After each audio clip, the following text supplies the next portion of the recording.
As gorgeous and loved as steam locomotives are, many of them suffer from one big problem: visibility. The driver's cab being set at the rear end of the locomotive means that the driver's forward view is partially blocked by the boiler, making reading signals and watching out for obstructions much harder. Many attempts were made to reposition the cab to give the driver a better view, but this task came with a few complications. Hailing from Egypt, Mr. M. Henry Thuile grew up to become quite a keen engineer, working as an engineer at the port of Alexandria before moving to France and becoming a member of Société des Ingénieurs Civils in 1894. That same year, prominent engineer Gaston du Bousquet remarked how passenger trains should travel at 120 km an hour, and that the main reason they don't is because they can't. Struck by these words, Thuile started designing locomotives with the goal of producing an engine that was capable of hauling high-speed luxury passenger services. He founded his own company with the goal of running his own Orient Express-style services across Europe, but unlike the Orient, it'd be the same locomotive pulling the train the entire journey. He eventually produced a locomotive with limited success. Afterwards, he toyed with the idea of using 648 and 646 wheel arrangements and wanted to use massive 3-meter driving wheels in order to achieve his desired top speed. Eventually, he settled on a 446 wheel arrangement and came up with quite a unique machine. He took the plans to Schneider & Company, who put the engine together, and the final result was a 14-meter long behemoth. It was equipped with 4 2.5-meter driving wheels, a pair of 510 by 700mm cylinders, a Belpaire firebox with 2 firebox doors, Walschaerts valve gear, Westinghouse brakes, and a dynamo on the rear bogie used to generate electricity for both the engine and carriage lighting. Its two most unique features, however, were its forward-mounted cab and its unusually shaped boiler. Thuile wanted to give the driver the best possible view, and so positioned the driver's cab at the front. From this position, the driver had control of the engine's throttle, gearing, brakes, sanding gear, bleed valves, whistle, and the dynamo. To allow communication between the driver and fireman, an acoustic pipe and bell was fitted to both cabs. Meanwhile, in order to accommodate the massive driving wheels Thuile wanted, he needed to make the boiler smaller to fit between them, but a smaller boiler would mean less power.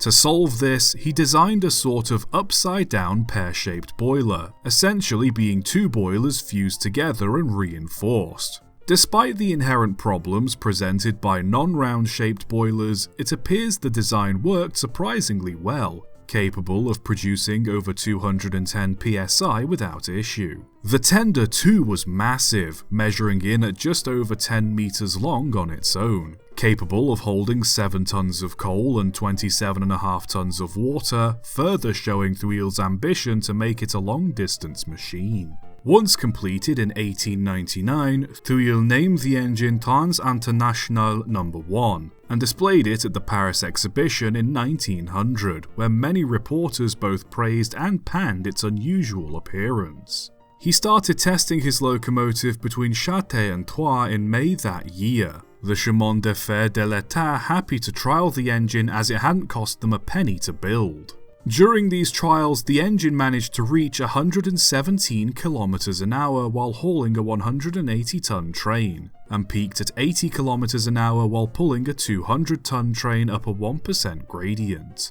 As impressive as these speeds were for such an unusual engine, Thuile's design came with many drawbacks. To start with, its size made it very cumbersome to handle. Its length meant it couldn't handle curves with a radius tighter than 500 meters when going at speed, something that was quite common on the line it was tested on. And its weight didn't help either. On its own, the locomotive weighed just over 80 tons when fully loaded for service, the tender only adding an additional 50-ish tons to the mix. Its length and lumbering weight caused it to derail on multiple occasions, and its inability to make turns at speed resulted in crews having to slow down and lose time on a run. Not that its speed was impressive anyway. Despite his goal of wanting to make a 120 km/h machine, it's said that Thuile's engine refused to exceed 117 even in ideal conditions. Part of this is likely due to its wheel arrangement. Yes, the bigger wheels would help improve its speed,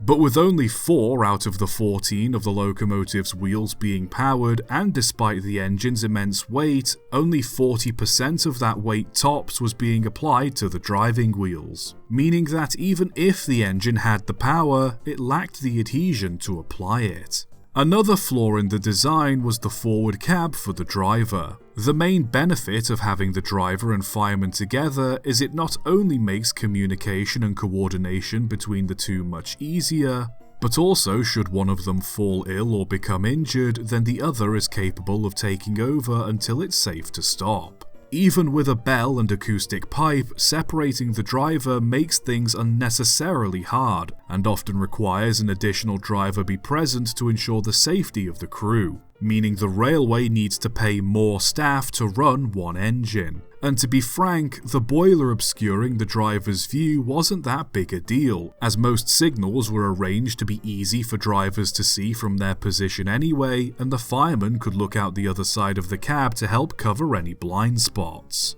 Perhaps one of the biggest drawbacks was its boiler. Though no issues were reported during the trials, the unusual shape meant it was not only more complex, and thus more costly to maintain, but also meant it was next to impossible to standardize should the design have been picked up by another railway. All for a boiler design that was slightly less efficient than a standard barrel shape. But most damning of all was simply the fact that Thuile's engine was being outperformed by many other contemporary designs which were lighter, faster, shorter, and much easier to run and maintain. It's claimed that Thuile's design was built to run on level tracks with little to no grades and shallow bends, but considering he envisioned it to run across the varying rails of Europe, its inability to traverse grades as small as 1% without losing a noticeable amount of performance said enough. The trials came to an abrupt end in mid-June after only 3 weeks of testing when Thuile died in an accident during a run.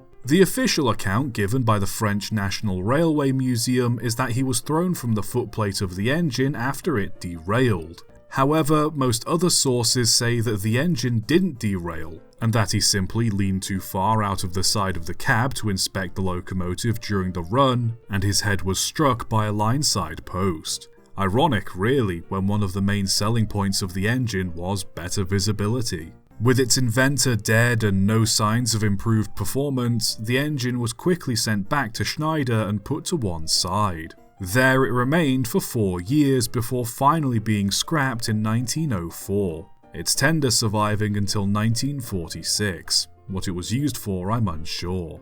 Cab-forward steam locomotives aren't a unique thing in the world of railways, and there have been some examples of the design working perfectly, but few may have been quite as unusual as Thuile's luxury engine. Even if the visibility wasn't the best, a rear-mounted cab was still a functional and semi-practical layout for steam locomotives, and all the other unusual changes he made to try and outperform the fine functioning contemporary designs, well, let it be a lesson that sometimes trying to fix what isn't broken might just cause you to lose your head.